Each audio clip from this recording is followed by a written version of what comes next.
Greetings, brother Solomon Hondo. We are officially on air now, so we have to do the formalities again. No problem. Well, first, thanks for having me on. I appreciate it. It's good to see everybody there, and I like the setup y'all have, and I've been watching y'all's work for a couple of years now, and I met with Brother Ja first, and y'all have really grown as a community. I've been observing that, so I do watch a lot of y'all's meditation meetings that you broadcast. So again, thanks for having me, and I appreciate it. Yes, give thanks, brother Hondo. And I think it was maybe 5 years ago I came across your works, and it's Mhm. definitely been a big inspiration. And definitely when making decisions, there's always a small Hondo Solomon in my subconscious. With, Well, honors, man. I really appreciate that. That's big ups for that. Thank you. thanks. That what would Hondo do? And like you said, experience is a big part. So there's what would Hondo do, and then there's what is this experience teaching? And I think that's what you're talking about when you say about the upcoming book is, having experience to be able to share rather than just studying. So yeah, it's been a big inspiration for sure. Well, thank you. Thank you. I appreciate that. Yeah, as I've been observing y'all too, that's the lifestyle that, I've always wanted to at least attempt to blend with what's going on. And the world is changing so quickly. We discussed that actually a couple of weeks ago. But living a more yogic, mystic life is actually it's the ideal way when you're wanting to relate with nature, the rest of nature. So again, y'all also inspiring me to, step out of the mainstream and return to what I was doing when I was much younger. Almost in another lifetime, I was moving quickly in that direction and then got sidetracked. Y'all know how that is. It's very easy to get sidetracked out here when you're trying to return back to an Edenic lifestyle. So Yes, for sure. So as you know, this is our podcast series called DMT, which stands for Deep Meaningful Talks. So we're going to dive deep into the subject that I know you've studied very deeply, which is family economics and polygamy. And we wanted to open that space to you, and then we're going to share also. We're going to try and keep it to 5 minutes each, but just to share, what is your ideal family dynamic, your ideal um, economics of family? What does that look like if you were to describe it in 5 minutes? so because of the way the world has shifted, for the worst in many places. The ideal is almost like you have to, while you're forging a path to creating your own environment.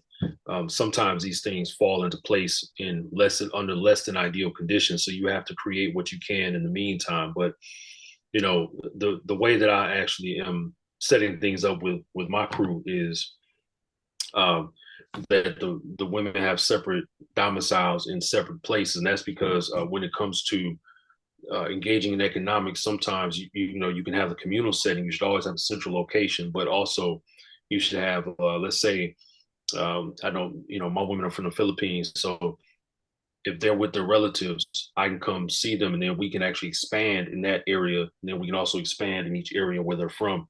And then I will have a central location that everybody can actually come to for communal gatherings. So, like holy days and things like that. If we decide to celebrate, say an accomplishment or an achievement, we can all come together and have it that way. So that's actually coming together quite nicely. That's really, if we're gonna have one ideal condition, that will be it.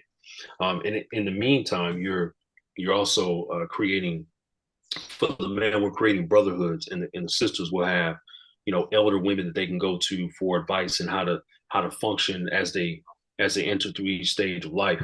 And that's something that I would argue that the brotherhood and sisterhood of each individual is probably more important than actually having multiple women itself, because when everybody comes together, they have to have some type of infrastructure already that they're already coming from, or else people will just display a lot of dysfunction and they don't know what to do, and they're very erratic. That's the men and the women, and it's going to be displayed different ways based on your sex. Um, Men tend to be, we tend to be a bit greedy when we shouldn't be, and tend to be a bit out of control with our anger when we don't have proper elders in place. We don't have brothers in place to say, hey, man, like, are you sure you should go that route? Because men, we're supposed to challenge each other, and having for the ladies, having elder women around will help them to channel their emotions as they're navigating life in general, different stages, and also navigating polygamy, because we can't expect every woman to just, they just like it. But which there are certain things that you can have in place where it will help them to adjust to it better. Because sometimes polygyny is a necessity and not necessarily a desire. Because of well, first of all, nature creates more women. So there's that. And then, you have the fact that men pass more in wartime, melee.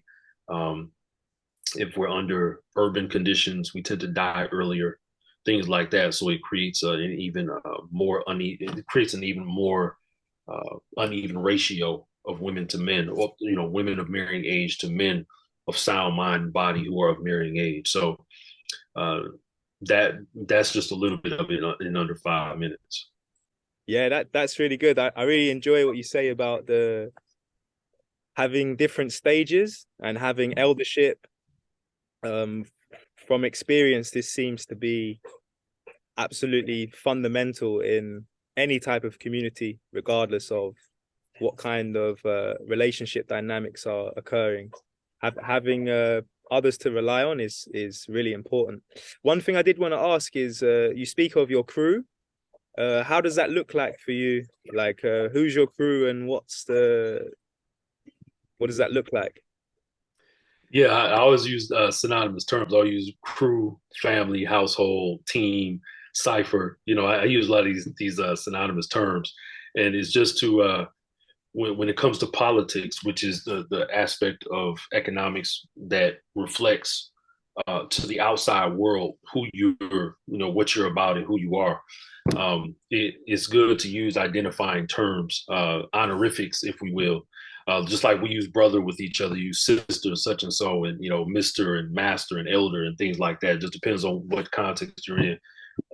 It gives a certain point into an insight into that person or the group. But nevertheless, so you know the two that I have, they're in different parts of the country, so they're literally like, it would take half a day at least to get to the others. I've already mapped out the logistics because they're actually in strategic locations, and I plan to keep them in those locations because they're right near their family. One actually, she lives a short distance from her family's farm, so her family are a bunch of farmers. So one thing that I did was I told her that we could get permission from her elders to how can we say, almost leasing a part of the land and saying, hey, if we can get say 20% of your land to use to sell food in the marketplace, because they have wet markets there, so they're right outdoors. It's natural. It's very, very cool, very communal. We go sell and we can make products from the land, and then I will give a percentage of the funds back to her elder who allowed us to use the land, and that way everyone is benefiting. You've got this cycle. You've got this cycle of resources turning back to everyone. You see, the other one, she lives also same road as her family, and she's always protected there. So I know that if I have to travel for business or anything like that, I know that they're both protected. And at the same time, the route, even though it's a longer route, it's a very easy, simple route to get back. And the second one, she actually lives right across the water from a larger city that will allow me to do business there because it's actually on a mainland. So I always look at geography, I look at climate, I look at availability of resources, I'm looking at the talent, skill, and the desires of each woman. That actually helps me to pull all of this together holistically, and then it allows us to be more fluid.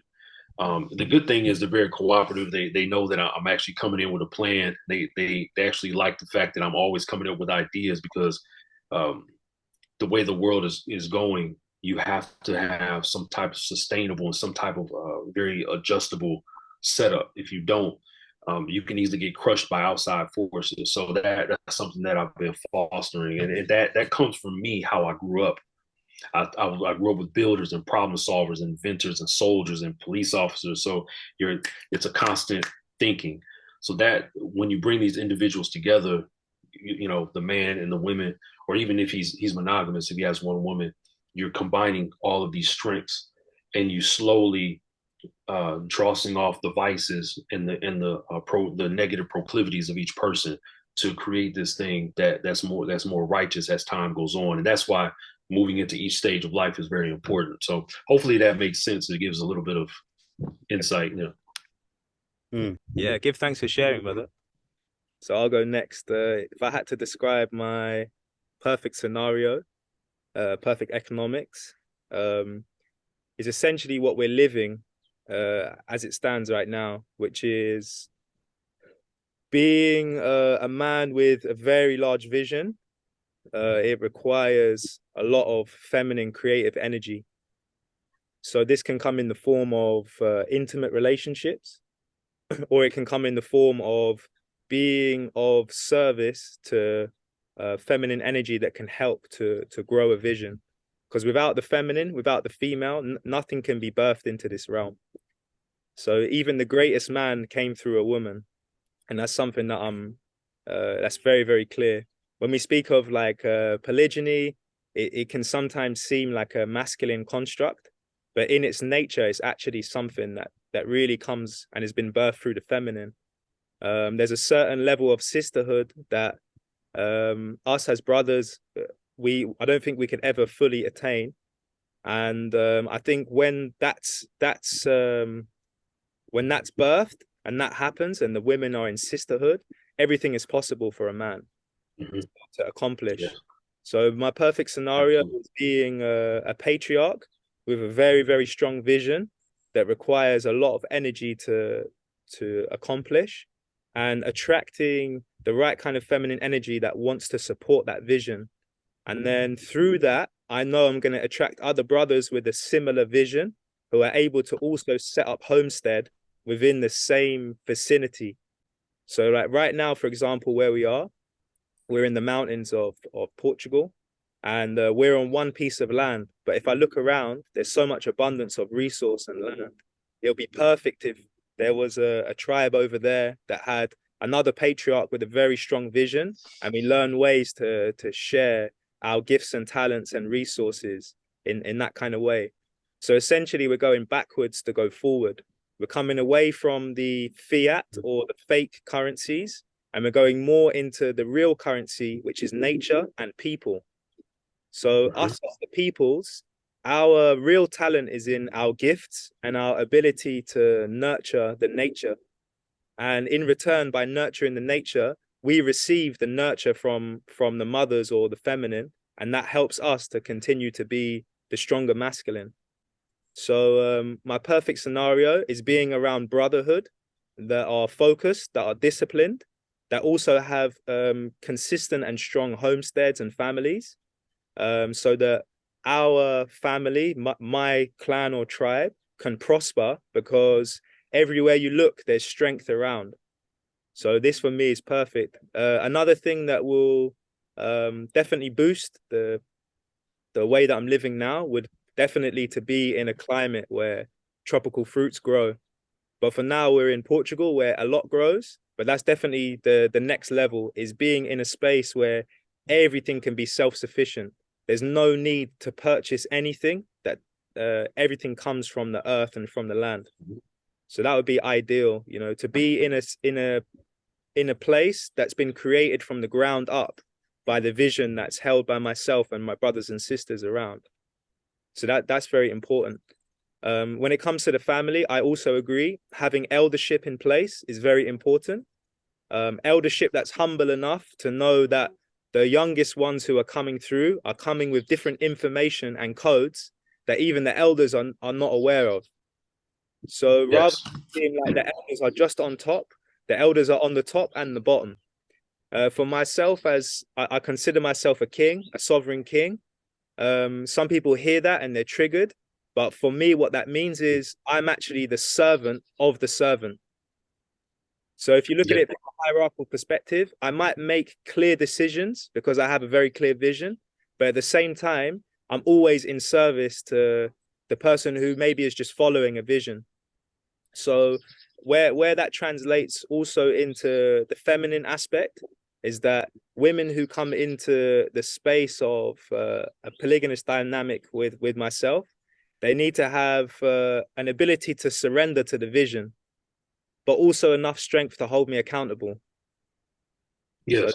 perfect balance. But yeah, definitely for me, my main mission in this lifetime is to procreate. Procreation is at the top of the list. As the world depopulates, I want to be populating. And for me, the responsibility is to keep my mind, my soul, my body in check and in the strongest possible condition it can be, so that that information is spreading to the next. So as the world transitions into whatever new earth or new system it's transitioning into, the next Mhm. generations are living free. You know, they're making their own decisions. They've created their own councils, their own governmental structures, so that they are dictating how they live, rather than things coming from the outside in, they're coming from the inside out. So that's what I really foresee. So the overarching thing really is unity and cohesion. When the unity and cohesion is there, everything is possible. You know, we're stronger in numbers, and we're stronger when we all have similarities and we focus on those rather than differences. Um, so yeah, that would be it. It's funny. Yeah, and that's all strong, brother. Because I actually that's in the manuscript. Everything you said was in the manuscript that I have for polygamy as economic warfare. This is the next book that's coming out probably near the end of the year. Well, I'm sorry, the end of the world's calendar year, not the real new year. But there's you one thing. Well, you said a lot of strong things I want to comment on, but like the heavens and the earth concept is what I call it. You know, heavenly father, earthly mother. Whenever the masculine brings sustenance for the feminine, she exponentializes, not multiplies, but she exponentializes everything. The rain comes, the fall comes, the morning dew. She produces plants, she produces trees, she produces fruit, she produces ground foods. You know, it's all this abundance coming back out. It's just as a woman gives a man a child and gives a man another child and more children. Then you have another woman, you know, she gives you more children. It's the whole procreation is actually a constant in nature. It's always happening. Like it's literally every millisecond there's procreation going on. And thus when a man is not going forth and working with his family, his brothers, his family, his elders to constantly produce, that means you're stagnant, which is actually negative growth. In nature, there's no such thing as stagnation until it becomes dysfunctional. So in other words, for example, you look at a stagnant pool of water. If it never starts to run off and it just sits there, you get all types of vermin, you get mosquitoes, you get all types of things that are being bred. And you get a proliferation of things which are negative, considered negative in nature. But when you see a rushing river, it actually ionizes the atmosphere right around the river. That's why when you go toward a rushing river, you notice it always smells like ozone. That's because it's being produced. So it's in nature, everything has to move. Even when the breeze hits the leaves on the trees and they're moving around, like the tree that's behind you that's in bloom, is helping to spread those seeds around when the wind blows through it. It's constant. Nature is constantly producing, so we have to constantly produce, just as you said. So I I like how you put that, and I agree 110%. Another thing too is the fact that once a man plants a seed, that idea, that vision amongst his brothers and amongst the women that are in the entire tribe, you start to see that production, and that's the feminine energy you talked about is very important. That's why that's why when I look at a lot of the so-called red pill community, like, well, we just don't need women. We'll just make money and sit in our basement and play video games. Like, well, okay, well, you're not producing anything. You think you just made $500,000, but you actually didn't make $500,000. Because if men like us go make $500,000, we're actually gonna put that into a place where the feminine can now make it bloom. And now you're going to end up naturally, organically, you're going to end up making $5 million. You know, and like, and I'm gonna make this last point. Like just to give an example, I noticed that whenever my team is strong and everybody's cooperating, the engine is running smoothly, I notice I always make more money. I usually double my income, and it happens just organically. Like it's not any effort I have to. It's just constantly my ideas are always flowing. Like right now, like I'm about to launch like three new businesses. You know, I'm about to go overseas. You know, we're gonna meet up. Like there's a lot of things that are running, and you know, one of my consorts, she and I talked for an hour this morning before the meeting. We got off the phone maybe 10 minutes before the meeting started. So, you know, the constant production. That's why I stress communication. When a new woman comes along, I say, okay, you have to communicate at this time during the day because I know that the bond will grow. And that's if we're talking in person or we're on the phone, video call, what have you, is very important because again, nature always communicates one with the next. It's called a biosphere. You all have heard this term. The biosphere is always in action. It's never not communicating one with the next. So I try to mimic that with man-made technology. Yes, give thanks. Wow. Wow, beautiful. Give thanks, brothers. Yeah, I enjoy listening to you guys talk about this subject. There are very few subjects that I'm not the master of. I like to study different things, but polygyny is one of the things that I'm definitely a novice in. The concept really came to me seriously through Jar. When Jar came to the community 2020, one of the first things he said to me was polygamy. What are your thoughts? And I was like, I don't have any thoughts on it. And he says, for me, it's very clear what the vision is and what needs to be done. And this has to be a part of where I'm going, at least. So it has to be an open channel. And I didn't really understand it. And I said, you know, if you do what you want to do, you do you. It's not for me. I'm not into that type of thing. I'm married. I've got, you know, family. I'm good. And yeah, and then over the months, we would get into debates. Where Ja would obviously try and impart that wisdom of polygyny and family dynamics and how it impacts and benefits us as men, the women, the community, the vision of what we're doing. But I really had a resistance to it. And the resistance for me was really coming from a place of, the programming, number one. Because in my mind, when I heard the word polygamy, I just imagined a man who was exploiting multiple women. And, you know, it's very sexual, it's very exploitative. So I only saw it from what I had heard, what I had seen, and, you know, the programming, basically. So that was one side. The other side was the spiritual side. I had a deep, profound spiritual awakening. And I went really extreme left with my spiritual path to the point where I pretty much renunciated my physical self. I identified more as my soul. So it became very clear to me that I am a soul and not a body. And in extreme terms, I said, you know, all things of this world are no longer relevant for me. I'm going to embody being a soul more than anything else. And I was detached and ready to move on to the next thing outside of this physical avatar that I'm in. So this community really helped me to ground back. So that was good for me because it allowed me to go deep into the depths of the spiritual self.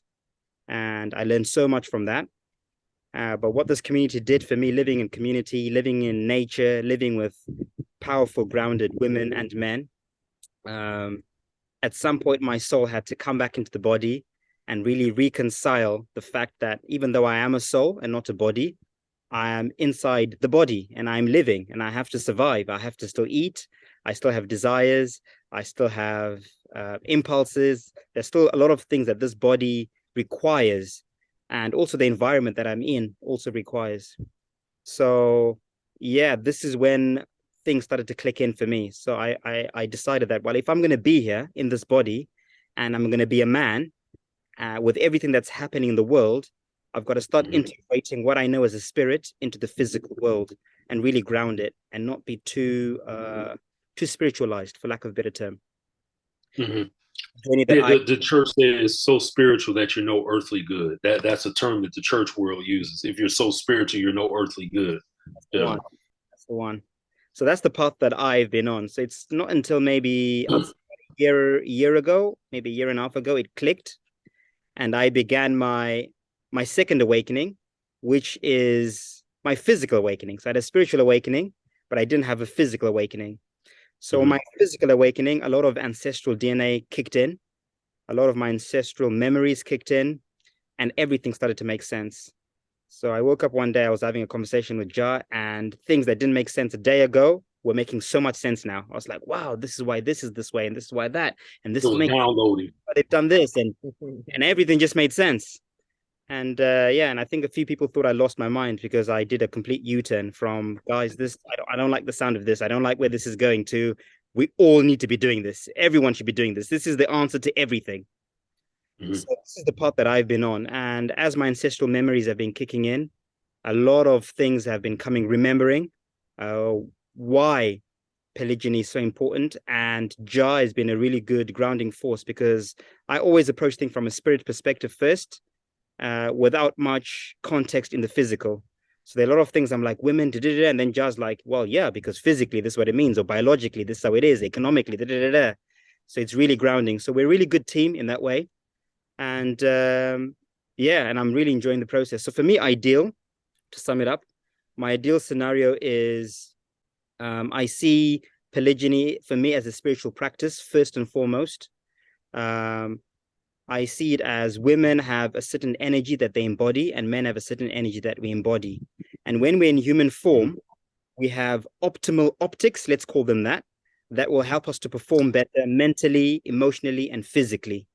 And the reason why the world is so disjointed is because there isn't any formulas of how to live that allow us to be balanced in our being. And then it comes out in all kinds of ways. So I'm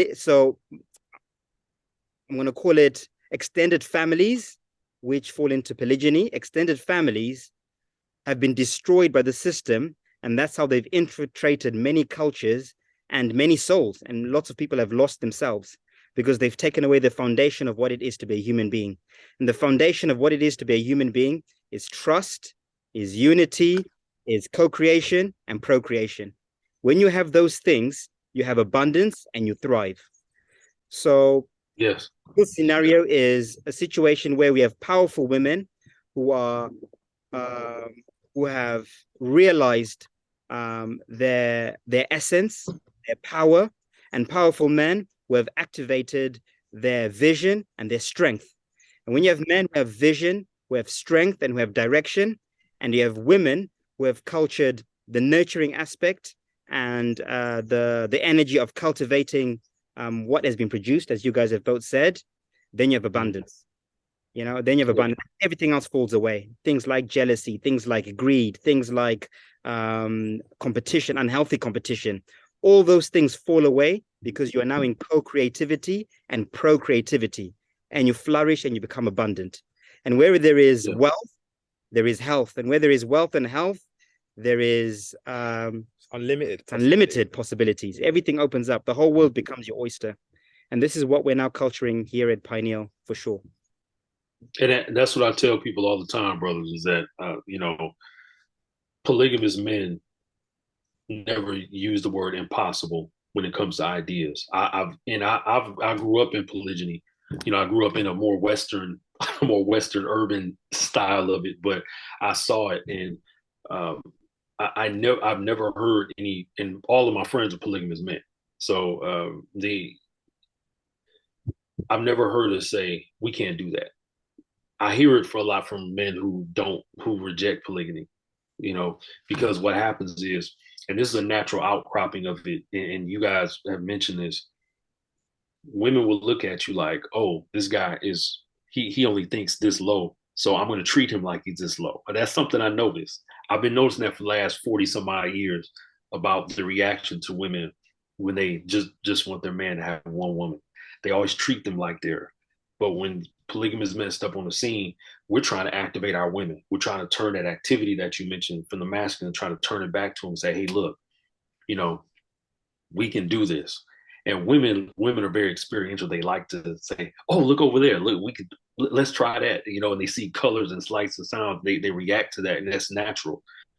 And we're supposed to be able to give them that and say, hey, didn't you say you know how to sew? And then she shows you something like, hey, let's start a business doing that. We can sell these things. You know, why don't you teach other sisters this? Oh, we found out that elder sister down the road, she knows how to do it too. And then you start that community that we're talking about. It's a constant wheel that's turning. One of the advantages too that a lot of women don't see it until they actually see it and they're in it, is that they don't have to expend. Men tend to have a lot more like physical energy to do like hard labor for long periods of time. And when you have women who try to just share in these duties, they don't share in these duties.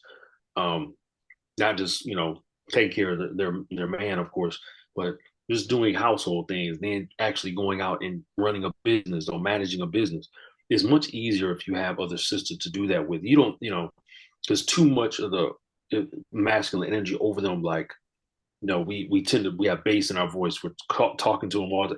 They need the sisterhood. They need that. So when they have each other to not only cultivate but to share in duties, it actually helps to make their energy, their physical energy, more efficient. So now they don't. Now they will age more gracefully. I've actually seen polygynous women, and they age very gracefully as they go through each stage of life. So it's very interesting to watch how the just the sharing of duties, just basic everyday life. Even when it comes to, and I know you all follow to an extent of biblical culture, like when you see that like a woman may be on her cycle or her menses, um, if she's separated for a time, like physically, then other women can actually serve her during that time. Like, so traditionally, what happened in most communities worldwide, the women who are postmenopausal would actually serve the women who are going through their cycle during that 7 day period. They were the postmenopausal, so usually they were in their 40s, 50s, and up. They will go serve them, and that way the woman is still feeling like she's loved. You know, she's not so isolated. I mean, this is just natural. You never want to be isolated. You're just out in the dark room. It's not. It's not like that. That's that's a dereliction of duty. You know, you have to make sure that your women are cultivated even in their time of in their doing the weekly their monthly sabbatical, because it's essentially supposed to be a sabbatical. So that's just one example in real time. And polygyny is very pragmatic. And love comes out of that engaging in that pragmatism and seeing how each other reacts in real time. So it's very interesting. I just wanted to kind of piggyback off what you guys were saying here. You know, that's something we've seen here. It was called Red Tent, which was that sabbatical you speak of. So when a woman comes into menses, then they would take that time in silence or by themselves to be able to rest and go through that process. The different one which we study here, which is so there's a fluid, the cerebral spinal fluid, which goes from the lower centers up into the pineal gland, so from the testes to the pineal. And when there's 2 to 3 days per month where a man goes through his own cycle, where that cerebral spinal fluid is going up and down continuously, and it's a time to actually pay reverence to as well. We don't have to necessarily take a sabbatical, but there's certain energy practices we can do, and that will enhance our manifestation as the masculine direction. So again, it's like when we flow with nature, I actually practice that. Yeah, you practice that. No, I'll say I've been practicing that for about 15 years because of that. I've always taken like usually toward the end of each month. I normally take 3 to 5 days where I either my work is much like 90% lighter, or I take that time off. Like I've taken 3 days off. I'm actually in Houston, Texas right now. I took 3 days off because, like you said, it's very important to honor that spirit within. and I've practiced that for many years. So yeah, I understand. I always take a sabbatical because if you don't, you're going to get worn out as a man because you're dealing with a lot of enterprises, and then you're dealing with multiple women. Even if you're monogamously married, you can't go 24/7. You have to take that time. So Yeah. Maybe after the call, I can ask you your Earth Day, and I can tell you which days of the month the fluid is operating. Perhaps you've been doing it naturally, but I definitely love to share that. One thing I want absolutely, to hit was I think on this call, I think between myself and Agua, we're about I think 8 or 9 years. He's like 8 or 9 years my senior, my elder, and I think you're about the same to Agua. So in essence, in one call, we've got multiple generations. That's one thing I also enjoy about community is that as someone who's stepping into more of an eldership, a kingship, I can still relate to the men who are a little younger than I am. I still remember what it's like to be in their stage. So I impart certain information. Some information I'm collecting, say for example, from Agua, and then I'm translating it in a way that others will understand or understand. In the same way, youngest, the 8-year-old boy or the 11-year-old boy, I have to translate it in a different way. So I just wanted to offer something to those who are listening online, especially those who pick this up on Instagram or those platforms. But I like to study how the artificial intelligence has been showing us about our behaviors and human nature. So we obviously know, and it's probably in your manuscript, I'm sure, that there's more women in this earth than there are men. That yes. that I've known for a while, but perfect. Um, so there's a I actually proved that. I actually proved that in the manuscript. I proved that UNESCO, World Health Organization, CIA, FBI, and other government agents actually proved that they lie about statistical data regarding the raw numbers of the population. Because remember, first of all, sudden infant death syndrome occurs more with young boys, male infants. So you've got that. So they try to say there's a 1.1 to 1 ratio of women to men, but that's impossible throughout the life cycle because, again, men die more in wars, melee, basic fights. We die more in work accidents. We generally, if you're in an industrialized country, you die younger. So they try to act like this is a static thing, but in mathematics, when you're dealing with living things, is always dynamic, is never static. So when you count those things up, it doesn't, it's not going to be a 1-to-1 ratio by the time we're of marrying age. Let's just say, a man is 25 and, the ladies are, 18, 19, you're going to already have a 1.3 to 1.4 ratio already, by the time you reach marrying age. So it's completely impossible to only have 10% more women than men. I wanted to just fill up a stat quick. So there's an app online called Tinder. I don't know if you heard of it, but essentially it's a dating app, right? So the statistics from Tinder since it began shows 80% of women go for 20% of the men. So 20% of all of the men on the app are being targeted by 80% of the women. And that's one thing also being in community you see. Or one thing that I know is women naturally go for the strongest. That's just natural. So I wanted to plug that in really because some people say, well, it's either unfair or it's it's misogynist or it's domination of the females. But when you look at the nature, which we always have to come back to, the nature is shown through this digital app anyway. I know it's an app, but at the same time, it shows us that 80% of women go for 20% of the men. Well, you learn a lot by just allowing women and men to interact naturally. You're going to see how humans interact. I mean, you can just take like your community, you can take us out here in Houston, you can go to the Philippines, you can go to Grenada, you can go to any place on the planet and just watch a group of people in the same digital space or in the same temporal space.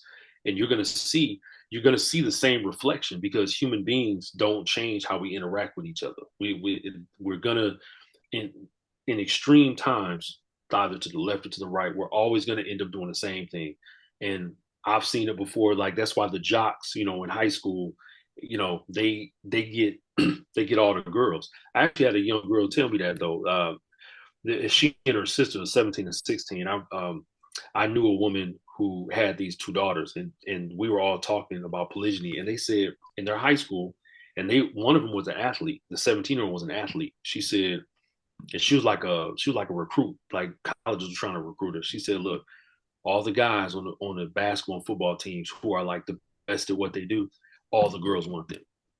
They attract all the girls. They said, we understand polygyny even at our age. They said there's no way these women are going to go after the dudes who are just like, whatever. They want the most active, the most powerful, the most dominant men. So you can't get away from it. Yeah, I think that's a really good point for us to plug into as well. I know you're a military man, so you like military terms and perspectives. But one thing that I've also done is really looked at this situation from a strategic perspective.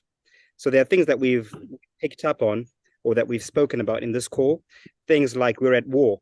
So in times of war, human beings, will have to behave in a certain way to adjust or to make up for whatever that war is going to create.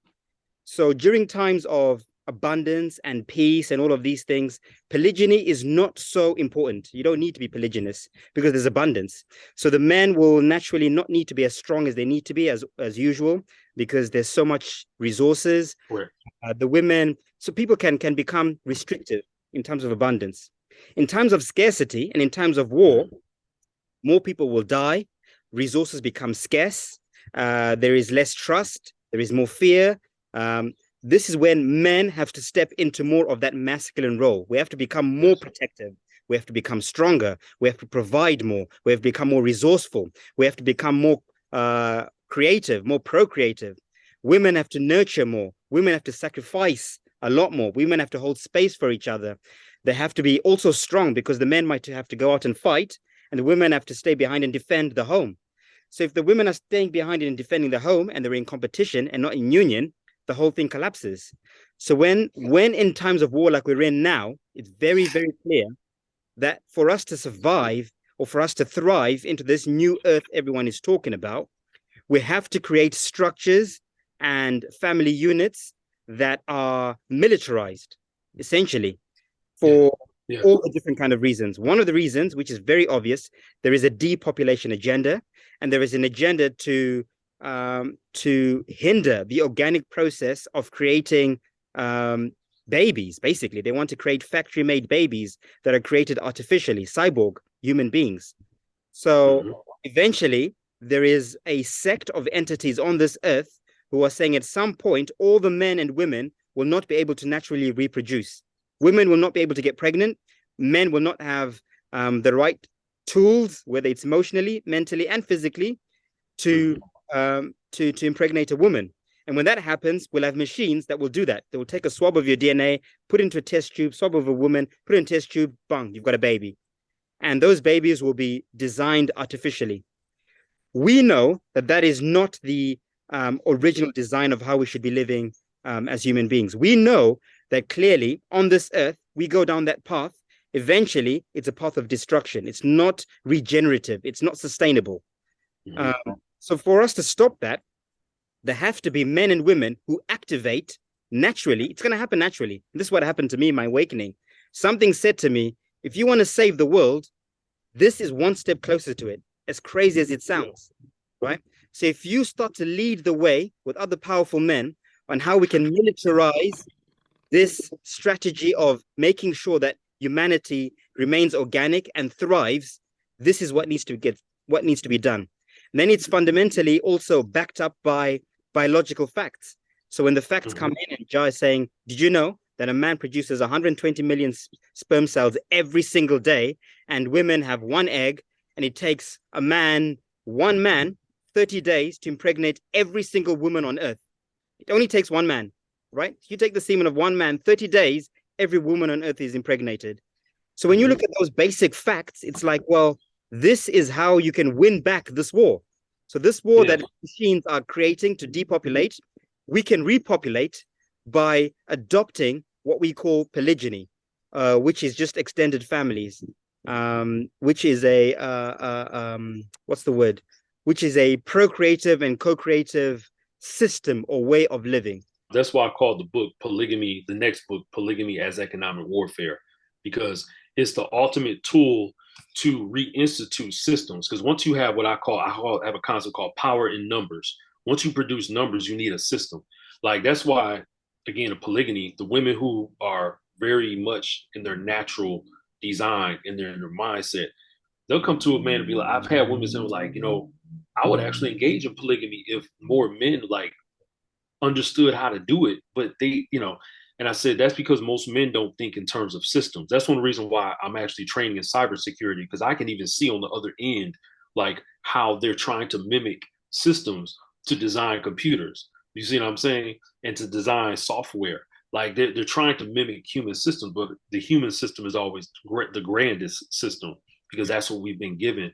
That's what we've been given to do. Even in the Bible, when you start talking about when Yahweh begins to talk about having a man having dominion, a lot of people don't understand that true dominion means there's a nurturing aspect and there's a military aspect, and there's that procreation, and then there's the recreation. All of that is contained in real time with dominion. And that's what it means. It doesn't just mean like control over the woman and I'm going to till the land and agriculture. And it's not even that. It's this big grand scheme that where it protects people with more people who are on the same page, as Brother John was saying earlier, with everybody on the same page. You can get a lot done. That's why in warfare, you see a lot of times where you'll see 100 men will destroy an army of 20,000. There's a movie, if those of you who are into war films, there's a movie called The Great Battle. It's called The Great Battle. I love these old East Asian war films because it gives you a lot of insight into human nature. And in that movie, you'll see there's a general who is tasked to protect a fortress. Like, it's like way out on the edge of the desert. And his specialty is in siege warfare. So he's actually a well-known, well-respected general. And this army comes in, and I mean, they've got like 40,000 people. He's probably got like 6,000. And they're like, well, what are we going to do? Like, these guys are going to crush us. And as he was walking around doing the planning, he started observing the children. They were playing a game. And he said, wait a minute, I got an idea. And, long story short, they were victorious, but it's a great movie if you really want to talk about economic warfare, because you see the human aspect where he has to interact with a former lover. You see where there's an enemy who tries to infiltrate and who becomes an ally. Why? Because of righteousness. You see all of this in the movie, and I'm always watching for these clues in the movie. There's a lot of subplots in the movie. It's like a 2.5 hour film. Watching another movie called Red Cliff. You want to watch the original 6 hour version that's in 2 parts, not the 2.5 hour version, which is nothing compared to the other one, because it gives you these insights that we're talking about, our brotherhood, having alliances, national a sense of nationalism and cohesion. You see these things. That's one reason why I use military terms all the time, because you have to do that in order to buffer against outside forces when they're trying to invade you. So I don't know. I just get excited about this stuff, this whole topic, because it's 720 degrees. Very comprehensive. Yeah, it's interesting as well. It's kind of like a segue, but it also plugs into this. One of the biggest aha moments that I had in terms of military strategy is when I had my awakening. One of the things that I thought about was strategizing my move as a soul, not even as a man, as a soul. So in this lifetime, I'm going to live a certain amount of time, and at some point my soul is going to transition into another reality. So when I started thinking military wise, and I started thinking, right, what kind of reality do I want to be going into in my next lifetime? So I'm not just planning in weeks or months or decades, I'm planning in lifetimes for myself and also for future generations. And one of the thoughts that came to me was, well, for me personally, my knowing, it's not even a belief, my knowing is that reincarnation is a thing that we all experience. We all reincarnate, right? Lifetime after lifetime, when we learn something new, we have an experience, we pass on, we come back into it. So when I realized that I'm likely to reincarnate or possibly going to reincarnate or move into another space, I put myself into the space of a soul reincarnating into a family. And I said to myself, if I had to choose the perfect family to reincarnate into for me to be able to thrive as a young future, as a young baby, as a young man or woman, what kind of family dynamic would give me the best head start in life to be the best version of self? And when I thought about that, I thought to myself, do I want to be born into a couple, man and a woman, living in a house, trying to work things out between them and trying to raise me and my brothers and sisters and all this drama? Or would I want to grow up in a home where I've got 4, 5 moms, a very powerful man who's my dad, and these women are nurturing me and looking after me? Like that is what I want to grow up in as a baby. I want to be around beautiful, powerful women who are nurturing me. Not just one woman who's nurturing me, 4 or 5 women who love me as their own. I mean, what better reality to live in as a future, as a baby? And then if you have a powerful man, other men in the community who are strong, who teach me, if I'm a man, how to be that. And if I'm a woman, I can be around men who I can marry into one day and go into union with a man who can protect me, provide for me, look after me, who's also culturally in the same space where my emotional needs are not just on him, but he's created a space where my emotional needs can be met. I'm winning. So for me, it was like a no-brainer. It was like, well, if that's what I want for myself, that's what I've got to start creating now. I've got to create that for myself now. I've got to do it now. I can't say that's what I would like one day, and I'm not doing it. So I've got to do it for my futures now, my babies that are coming now, but I've got to do it for myself as well. For when I reincarnate, if I reincarnate back, I want to reincarnate into a polygamous family. There's no doubt about that for me. Yeah, everything you said was like, it's powerful because what's happened is, just from what you're telling us, is that as you've grown just as a man, you know, it just, and according to your spiritual tradition, they're like, you're starting to understand mentally like where this thing can go. Like exactly how far down the rabbit hole can we go with this. And I actually wanted to mention something too about the protection of women. You know, you all mentioned earlier how you know, the raw numbers of women, you know, like what are you gonna do? You can't just, everybody can't just be just all out here, you know, and engaging in lewd behaviors. Well, there's a series of books called Thaliptera. It's called Thaliptera. And in these books, there was one of the so-called church fathers. They were in these ongoing debates about various economic matters during some of the plagues and wars in Europe. This is several hundred years ago. And in one of the books, I can't remember if it was volumes 1, 2, or 3, but one of my other brethren who promotes polygamy, named Edward King. Shouts out to Edward King, by the way. I'm gonna make sure he sees this interview. But he told me about Thaliptera, and in it, there's a transcript of a debate between a church leader against another church leader. And he said, look, we've had the Black Plague, we've had these other plagues, we've got these different illnesses that are coming around, and we've got several hundred years of war between different European states. We're running out of men. So the women have gone to prostitution. Many of the women don't have a husband. They're not prostitutes. They don't have a husband. They're not said, we need to promote having second, third wives and so forth, and concubines, because if we don't put them in a family system, our nations will be destroyed. They're actually having this debate, and this book is thick, and they're having this huge debate about it, because the primary concern was a lot of those women will want to gravitate toward those men anyway. But in a closed society for each nation, they were very much concerned about the women being degraded because they're just no husband. What are you going to do? The women deserve a man. Women should have a man, a good man, one who's of righteous spirit, sound mind, strong body. And the women should also not be degraded through allowing them space to become prostitutes in order to eat bread. I mean, you should never have to do that. Now, some people watching this may say, well, that's unrealistic. That was then, that was way back then, over there somewhere, and it's not now. Well, one thing I noticed in the United States, for example, during the so-called pandemic, we know this thing was planned and orchestrated, right? What ended up happening is 70% of the people in the United States, men and women, lost their jobs.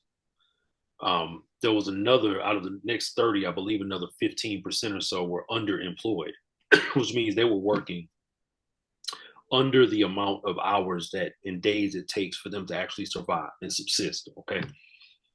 The vast majority of the people who lost their jobs were women, not men, because men generally have the jobs that undergird society. You know, you need the builders, that's men. You need people to make roads, that's men. Most of the architects are men. Most of the people working on the electricity are men.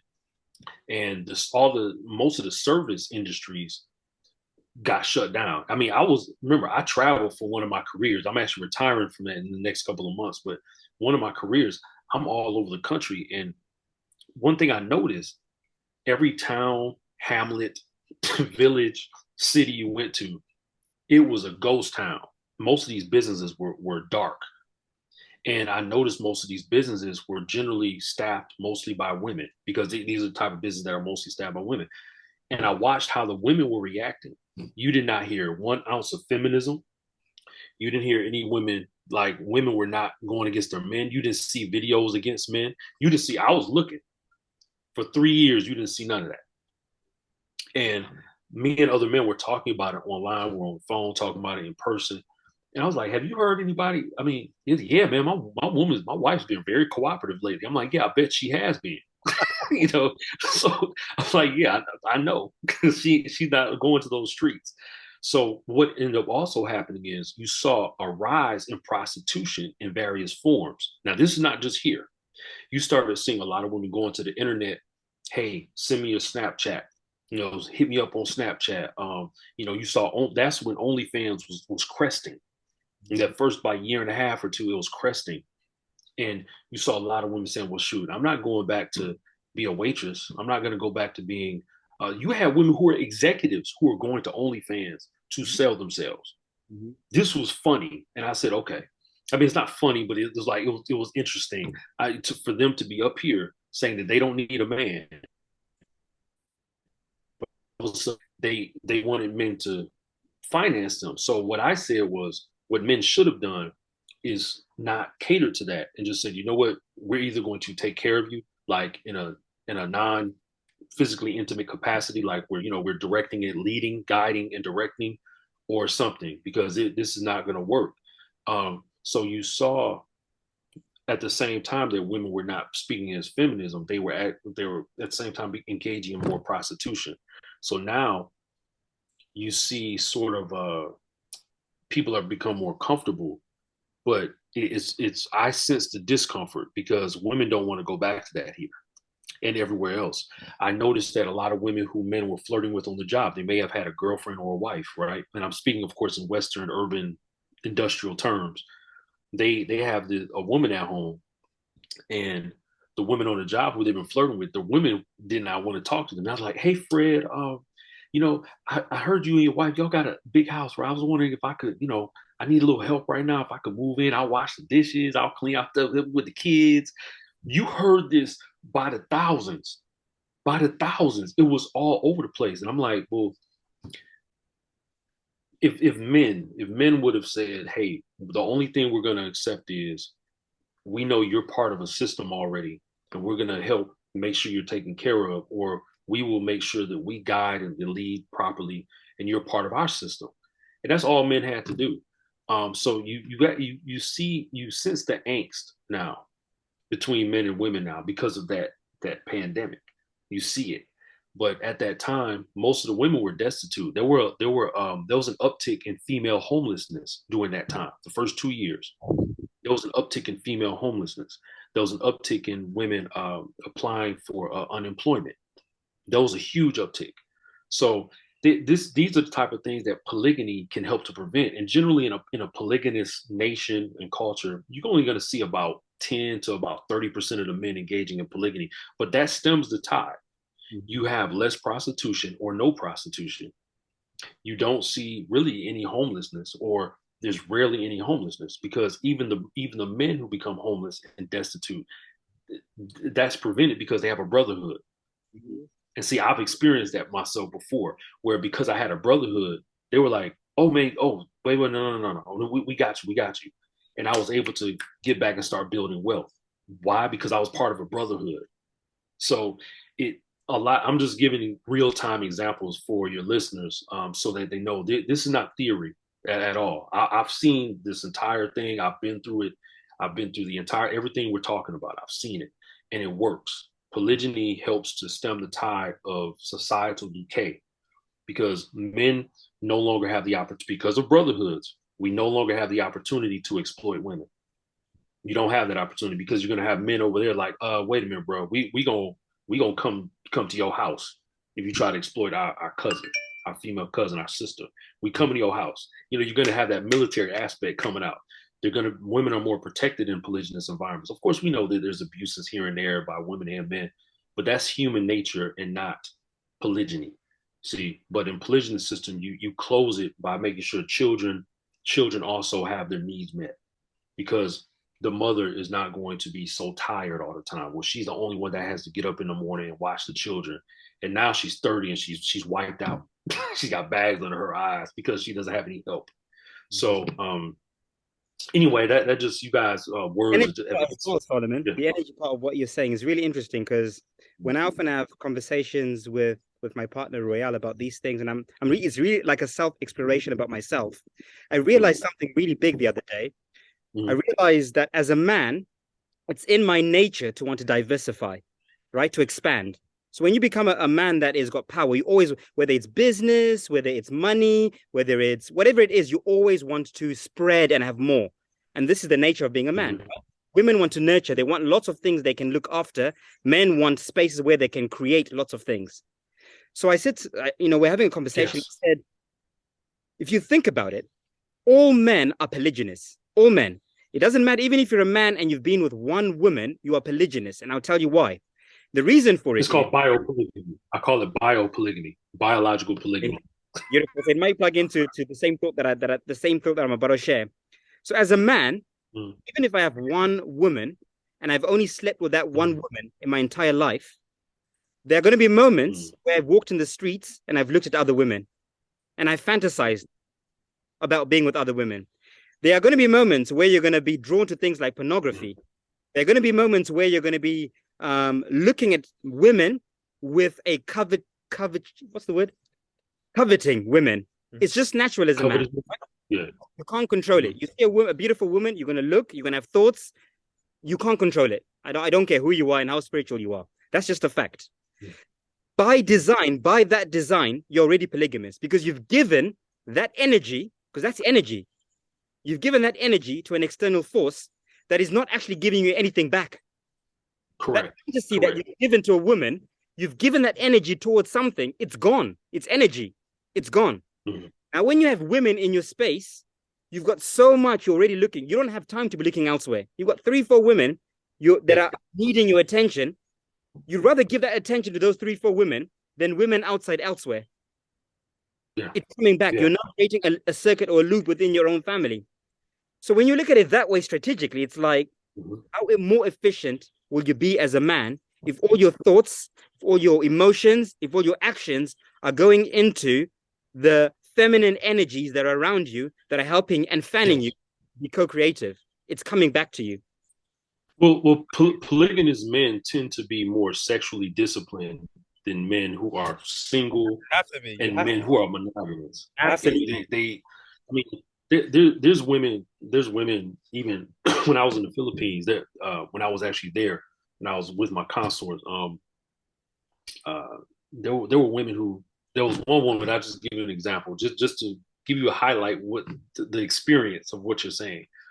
So I was with one of my consorts, and she answers my phone. Okay, she's like, "Sir, you don't have to do anything." She said, "You work hard, you take care of it." She's like, "We got you." So they even answer my phone, and she answered the phone one day, and there was a woman who was interested in me, and she was like right down the road. I mean, she was like 20 minutes down the road, and she said, "Hey, Solomon, are you coming over?" I said, "No." I said, I'm not, because she didn't meet my criteria.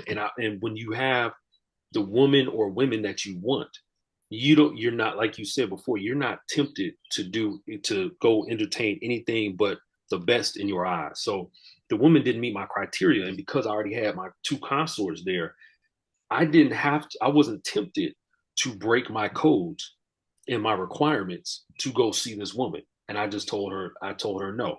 I said, I'm not going to come see you because you don't fit my criteria.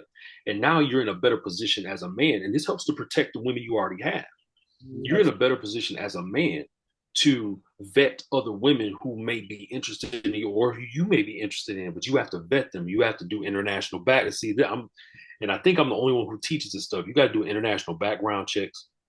You have to find out where she works. I have my women give me resumes. All my women have to give me a resume. I want to see a resume. I want to see a CV. I want to know who your family members are. I want to know where you grew up at. I want to know who your friends are, and I want to talk to them. I'm full scale with my stuff, and I don't tolerate anything less than the best, and I get the best that I can get within my context. So it's my women are always very friendly. That's a requirement. If she's not naturally friendly toward others, I always watch that. If she's snappy with her mouth, I never ever I don't let them get within 100 meters of me, because from a political perspective, from, from a political perspective, it's like if you all invited me to your community, let's just give an example. If you invited me to your community and I go get one of my Filipinas to come with me to Portugal, okay? And if she's really mouthy, well, that's not the context I want to bring somebody like that in. You know, you all are fostering a peaceful environment, very communal. But my women are very, very communal and they're very quiet. They're not all over social media running their mouths and things like that, because that ruins the man's reputation. It doesn't ruin their reputation, it ruins yours. So I always find women who are just naturally peaceful. And at the same time, I get women who are very rugged and know how to farm, who know how to work outside, work with their hands. These are not things we have to force. You just find those women who fit your context. So in your case, you know, you want women who are very communal. If they're not communal, they wouldn't fit in with Pineal Foundation. They just wouldn't fit. So it's it's really about getting people who match your personality. Of course, I like women who are the opposite of me. You know, a little bit less serious, but they know how to work with their hands. They're very energetic. I always look at their health, things like that. I'm like, general state of health. I want to know if they're mentally sound. Do they use drugs? I don't get women who use drugs. I never do. That's automatic, off the table. So these are all things we have to think about as men, because once we bring them in, we don't want anything further impacting their mind and their body and their spirit. So now we can have them adjust better to what it is we're doing. And at the same time, we're very considerate of their needs, their desires, because some women, they like the color blue and they like their house this way. Another woman may like her tent another way, and she likes a little bit more clutter. You know, one woman may be a little older. She may give you 1 or 2 children. The other woman maybe give you 5 or 6. As a polygamous man, you have to plan, like literally within 48 hours, you have to know everything that you're going to do with that woman, how to treat her. Like, I can talk to one of my women, I can be sarcastic with her sometimes. She can take that. But the other one, I'm more serious with her. She likes, honey and ginger tea that she gives to me all the time, and she likes to sip on that. She likes cats. The other one, she doesn't like animals. Like little things like that. You have to work with that within this whole matrix of what we call a family or a household. So anyway, I just get excited about this stuff. So I don't need to go. Keeps you disciplined. It keeps you present, keeps you accountable. And I think Yes. the plug in before we close the call is the one thing I want to really reiterate and really like hammer down on is we're talking about structures, family structures, solid, organized, disciplined, harmonious family structures. Yeah, what we're discarding is loose, undisciplined, frivolous, promiscuous nature. We're talking about structured, organized, well thought family structures that provide safety and abundance. that are accountable. This is what we're talking about. That's what I just really want to make clear for anyone who's new to this topic, is we're talking about systems and structure. And health as well. If you think about it, something I'm always reiterating to people. It's so strange when you speak to people, especially since I've become an advocate for polygyny. One of the things that comes back to me is, you just want lots of women, just have sex, and this is not fair. What about the women? And it's like, well, if you think about it, it's more acceptable now for me to have multiple girlfriends, or for me to sleep around, to have girlfriends here, have a one-night stand, go clubbing, sleep with a woman, come home and say, oh, it's all done. That's fine. But the moment I say I'm only going to sleep with women I'm going to take care of, oh, that's crazy. That's weird. Yes. It doesn't make any sense whatsoever. You're looking for sex. I'm looking for women that I want to take care of, and those are the only women I would engage with. This shows how far disconnected society has become. Well, part of that too, brother Agua, is there's a fearfulness in men in the modern world now, and it's spreading from Western countries into other more, I guess more agricultural and more familial lands, and it's ruining their structures as well. But that's a fearfulness in men, because when a man wakes up one day and says, I want to be the best, absolute best I can be in here, embodied. When they wake up and they say that's what I want, you have to allow the best of yourself to come out, and you have to get rid of all of your vices. You have to get rid of all negativity in your life. Even if you are a man with a girlfriend or girlfriends in a more Western or more industrial context, you start to kind of get them out of the cycle, because you need to start over. This is what's happening. And men are afraid of doing that, what you said. Men are afraid to say, you know what, why don't I just get 5 women and we build a household? Why don't I just do that? Because one, it brings out the best in men. They're going to have to get rid of their vices. They're also going to have to build financially. They're going to have to possibly go get residency, citizenship somewhere. They're possibly going to have to have land. They're possibly going to have to learn some hands-on skills, combat, self-defense, gunplay. They're going to have to learn this stuff, and it takes time, and it takes money, and it takes the energy that they don't want to do. And that's a fearfulness in the modern man that has to be wiped out, because if things did become militaristic, those weaker men are going to be erased anyway. It's already happening. It's already happening. We have thousands of records of that happening. Yeah, it's already happening, and it happened during a pandemic. So while the women were losing their jobs and going to prostitution in most countries, you saw the weaker men. And when I say weak, I'm talking about the men who did not want to be their best selves. Those men fell off the wayside. They got into drugs. I've seen it. They got into drugs. They became homeless and never tried to get out of it. They started just playing video games all day. They didn't want it. They just moved in with somebody and they just said, I don't want to do anything, but I'm not going to rebuild. I saw it. And me and my friends, because we're so dominant in that aspect, we all rose up. As far as money is concerned, I remember my income doubled the first 2 years of the pandemic. My income doubled, because I was like, nah, man, I'm on my grind. And that competition that you mentioned earlier, brother, it came out of me, because I said, I'm gonna use this time in this space where the earth is quiet to build. And that's strategy. That's economic warfare strategy. So I just want to build on that, brother, because this stuff makes me excited. What you and Brother Jar are doing, and what your families are doing there. That's very exciting, and I'm glad again that y'all thought of enough of me to have me on. I really appreciate it, because as you can see, I get excited about this stuff. So yeah, it's been an honor and a pleasure to have you here, really. And I guess this is more personal for myself, but to have come across your works many years ago when it was just an idea, and to now be sitting at the table with you and having a discussion as your peer and speaking about our experiences, for me, it's very touching for me to be in that space and to share that with the brothers and sisters around, that it was something that was just a concept in the mind at one point. And at the time I came across your works, I was actually chaste. So I was in a bout of celibacy, and that's when it all came out. And now going into this space after going through that period of discipline, and to see how family dynamics are way more fulfilling than anything I was doing before. Mhm. Yeah, I'm really, really humbled and very grateful that we're sharing this space rather than just me listening now. It's like I've actually got something to bring to the table. So yeah, like I said, I'm very grateful for you, your works, and for joining us today. Yeah, it's been magical, and I'm sure we can do a episode 2, right? For sure.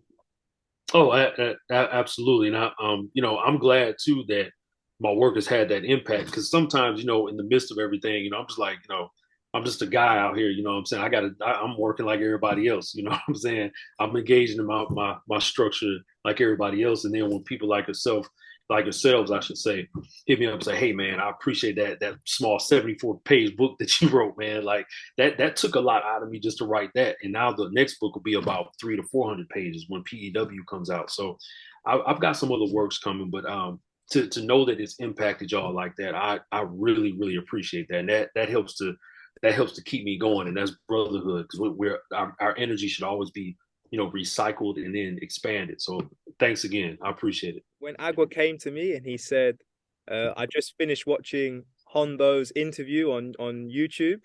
This is when I was celebrating. I said, okay, cool. Now we're going down this path. And since this has been not necessarily just polygamy, but more extended families and tribes, since this has become the topic, the vision is much clearer. There's much more tranquility. People are really finding their spaces. Because like you mentioned, not so much prostitution or anything like that, but when we noticed when young men or young women were not with in a unit with a unit or with a strong grounded family, that's when they tended to become lost. So notice a lot of the younger ones, they would come together and they'd leave together because they'd nurtured something that wasn't so sustained, so grounded. And you notice the peoples within the community who grounded within the strong family structures are the ones who stay, and there's longevity. So yeah, like I said, super appreciative. I'm really happy we've had this discussion because it's right on time.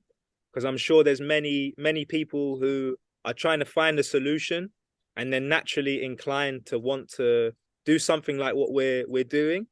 And I really feel this is going to inspire those people and even help to soothe and give some peace to women out there who are also knowing that they want to be a part of something that's grounded and has longevity, but maybe they haven't yet found the system that works for them. So yeah, super. Yeah, absolutely. I want to second that as well and say, yeah, I want to give thanks because when I started researching, because I was like, well, who else is talking about these family dynamics?